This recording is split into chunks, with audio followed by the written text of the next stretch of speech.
जय हिंद दोस्तों। आज की वीडियो में हम लोग देखते हैं सिंधु घाटी सभ्यता से महत्वपूर्ण क्वेश्चन। देखिए सिंधु घाटी सभ्यता में क्या क्वेश्चन बनता है। देखिए पूछता है कि सिंधु घाटी सभ्यता में बिल्ली का पीछा करते हुए कुत्ता, इसका पंजा का निशान कहाँ से प्राप्त हुआ है, जो कि चनहुदड़ों से प्राप्त हुआ है। देखिए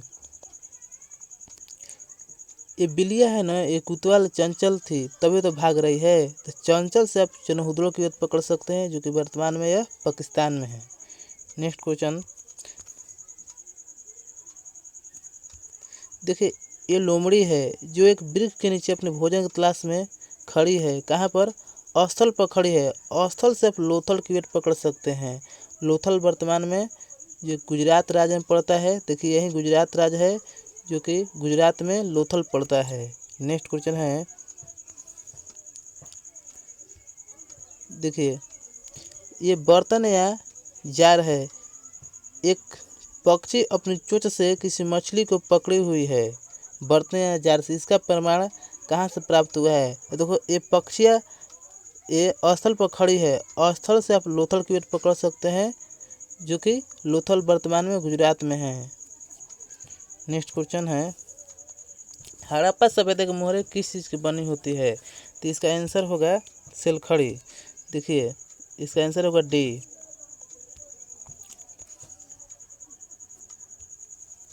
देखिए यही सिलखड़ी है जो कि मृत पत्थर का बना होता है। देखिए अलग अलग नगरों में अलग अलग मोहरों का प्रयोग होता था। देखिए यही सिलखड़ी है। नेक्स्ट क्वेश्चन, बनावली किस राज्य में स्थित है? देखिए इसका आंसर होगा हरियाणा।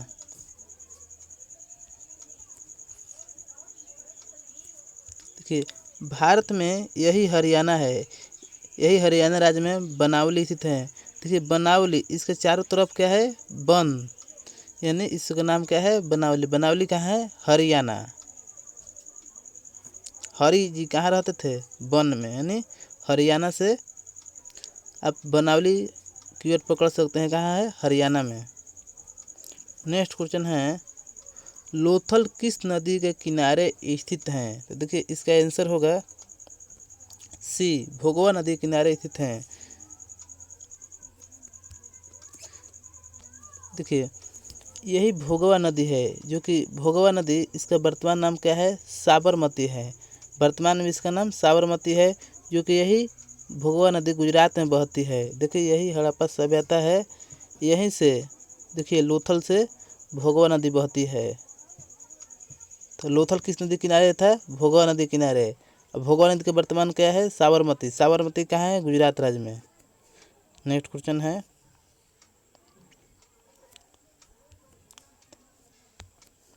सिंधु घाटी निवासियों को किस धातु का ज्ञान नहीं था? तो इसका आंसर होगा लोहा। इसका आंसर होगा सी। देखिए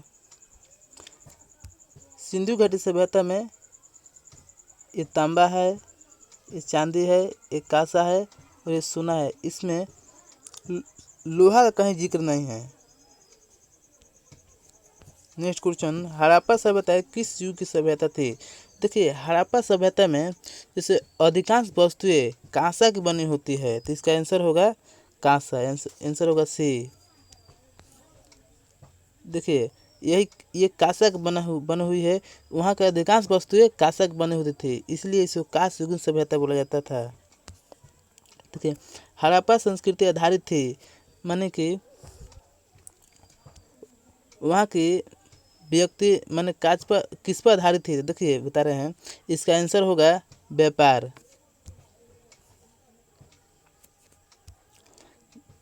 देखिए हड़प्पा सभ्यता में लोग बैलगाड़ी से व्यापार करने जा रहे हैं। देखिए ये नील है, हड़प्पा सभ्यता नील के प्रयोग होता था। जैसे देखिए ये मिट्टी की जार है, माने अनेक तरह का व्यापार होता था हड़प्पा सभ्यता में। नेक्स्ट क्वेश्चन, हड़प्पा सभ्यता के लोग उपासना करते थे।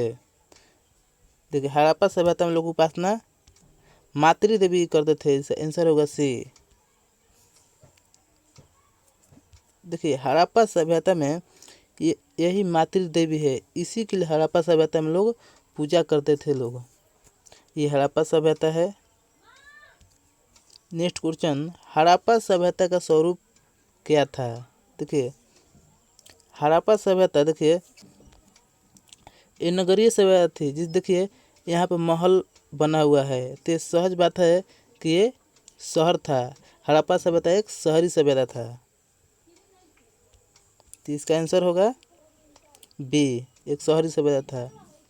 नेक्स्ट क्वेश्चन, हड़प्पा सभ्यता का सबसे बड़ा नगर कौन सा था? तो इसका आंसर होगा मोहनजोदाड़ो। देखिए हड़प्पा सभ्यता या सिंधु सभ्यता दोनों एक ही हैं। जिस तरह उत्तरी अमेरिका में एक अमेरिका देश है, उसी तरह हड़प्पा सभ्यता में हड़प्पा एक नगर था। हड़प्पा सभ्यता या सिंधु घाटी सभ्यता दोनों एक ही हैं।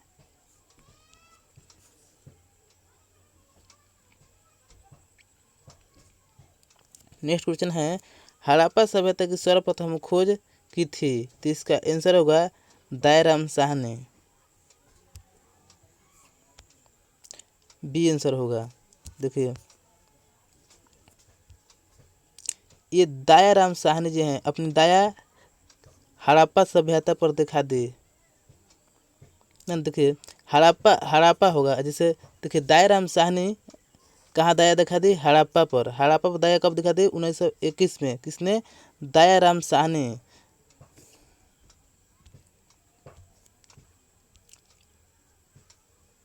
देखिए ये हड़प्पा होगा, हड़प्पा सभ्यता नहीं है। जैसे हड़प्पा की खोज किसने की है? दयाराम शाह ने। कब? देखिए यही दयाराम शाह ने जो है 1921 में हड़प्पा की खोज की थी। नेक्स्ट क्वेश्चन है, हड़प्पा किस नदी के किनारे स्थित हैं? तो हड़प्पा देखिए रावी नदी के किनारे स्थित हैं। देखिए ये हड़प्पा सभ्यता में ये हड़प्पा नगर है, जो कि यह रावी नदी के किनारे स्थित था। देखिए रावी नदी वर्तमान में सिंधु नदी में मिल जाती है। नेक्स्ट क्वेश्चन, हड़प्पा सभ्यता की सबसे महत्वपूर्ण विशेषता थी?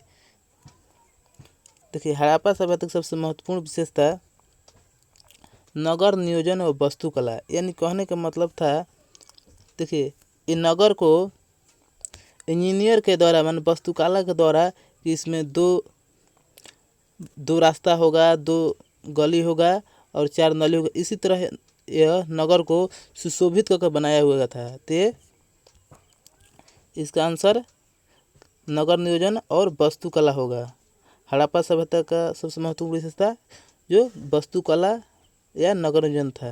नेक्स्ट क्वेश्चन, हड़प्पा सभ्यता का प्रशासन मन कैसा था? तो इसका आंसर होगा सी, नगर पालिका। यानी कहने का मतलब है जैसे आज का नगर पालिका चलता है, जैसे वहाँ के देख रेख जिम्मेवारी जैसे नगर पालिका का प्रमुख कौन? महापौर होता था। उसी तरह उस समय उस नगर में देख रेख की जिम्मेवारी नगर पालिका की थी। जैसे रोड हो गया चाहे गली हो गया, इसको देख रेख की जिम्मेवारी सर सफाई की नगर पालिका को थी। नेक्स्ट क्वेश्चन, हड़प्पा सभ्यता के पतन का कारण क्या था? तो देखिए हड़प्पा सभ्यता के पतन के कारण अनेक कारण था। जैसे देखिए इसका आंसर होगा सभी।